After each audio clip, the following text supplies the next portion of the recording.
निधि जो होता क्या है भाई, एक अंग्रेजों की बनाई हुई पार्टी और एक जो है मुगलों को महान करने वाली पार्टी को भारत का, उत्तर प्रदेश का विकास नहीं दिखाई देगा। लेकिन कॉपी पेन लेकर बैठ जाए और मैं गिनाता हूं, इसको काट देंगे। राहुल जी चुनौती देते हुए कहता हूं, आज सबसे सुंदर उत्तर प्रदेश, रामकृष्ण का उत्तर प्रदेश, भगवान शंकर का उत्तर प्रदेश, सभी जाति धर्मों का उत्तर प्रदेश, आज विकास का उत्तर प्रदेश, रैपिड रेल वाला उत्तर प्रदेश, डिफेंस कॉरिडोर वाला उत्तर प्रदेश, समुद्र की फैक्ट्री वाला उत्तर प्रदेश, सबसे ज्यादा एक्सप्रेसवे वाला उत्तर प्रदेश, सबसे ज्यादा एयर कनेक्टिविटी वाला उत्तर प्रदेश और पूरे एशिया का सबसे बड़ा इंटरनेशनल एयरपोर्ट वाला उत्तर प्रदेश। आज जो है सुरक्षा का उत्तर प्रदेश बहुत सुंदरता से आगे बढ़ रहा है। अब कांग्रेस के मित्र को कैसे दिखाई देगा? दो ही राज्यों की सरकार है, कर्नाटक में तनख्वाह दे नहीं पा रहे हैं, हिमाचल में हाहाकार मच रहा है। लेकिन हम जरूर बता, जब पूज्य योगी आदित्यनाथ जी को उत्तर प्रदेश में सरकार चलाने का मौका मिलता है तो उन्होंने सबसे पहले लॉ एंड ऑर्डर, कानून व्यवस्था में सुधार करते हैं, अपराध पर नियंत्रण करते हैं। और जो माफियागिरी थी ना, जिसको कांग्रेस के लोग पंजाब में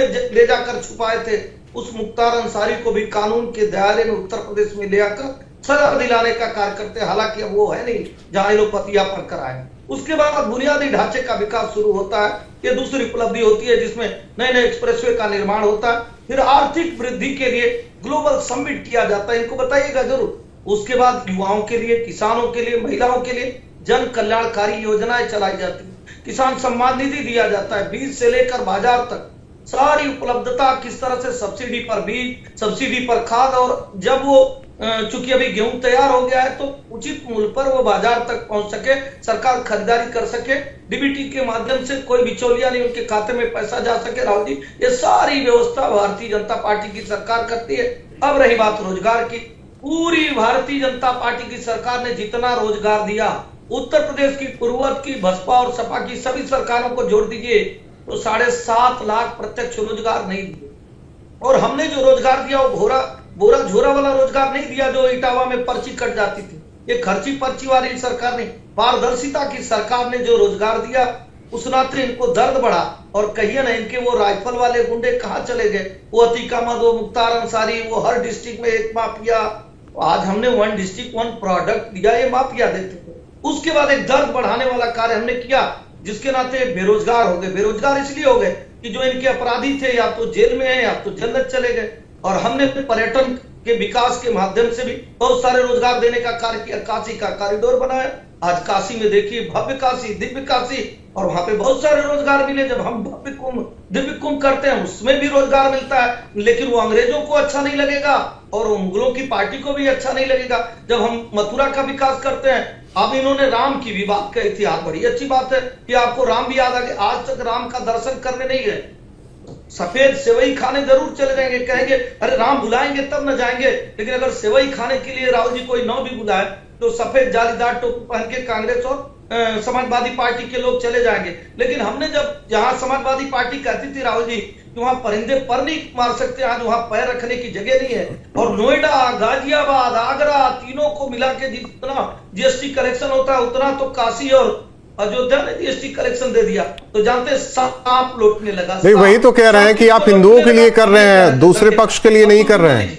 राहुल जी दोनों लोगों का जवाब देना है, मुझे दे लेने दीजिए। उसके बाद एक समय इन्होंने कहा दंगा, अरे दंगा, पहला दंगा 1968 में भागलपुर में किसकी सरकार रहती है? 4000 हिंदू मारे जाते हैं। जब भारत का बंटवारा होता है कितने हिंदू मारे जाते हैं? समाजवादी पार्टी कांग्रेस से पूछिएगा कि जब रक्त रंजित होली खेलते हैं संभल में कितने हिंदू मारे जाते हैं? जरूर कांग्रेस सपा के लोग बताएंगे।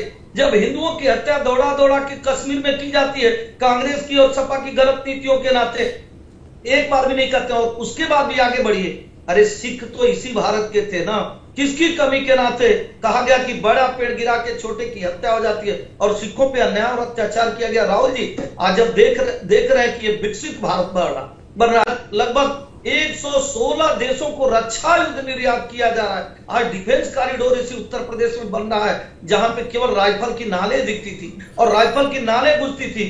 एक शहर था मेरठ, जहां सपा संरक्षित कुछ माफिया ऐसे थे जो दिल्ली से लेके हैदराबाद तक की गाड़ियों को चुराते थे और पता नहीं कहां खपत कर देते थे।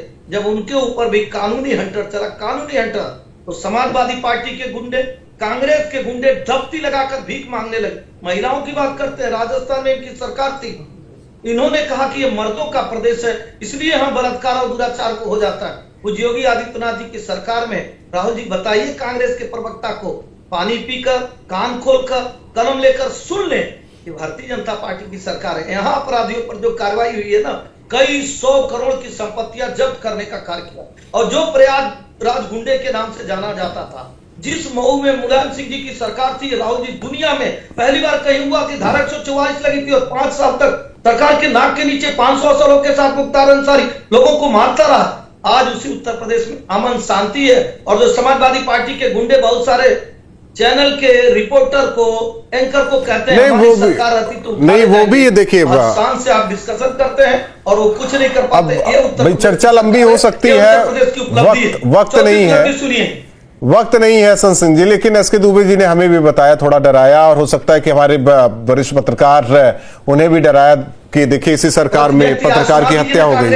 कांग्रेस के प्रवक्ता को प्रति व्यक्ति आय बता दीजिए पहले 52,671। ठीक है, मैं समझ रहा हूं, लेकिन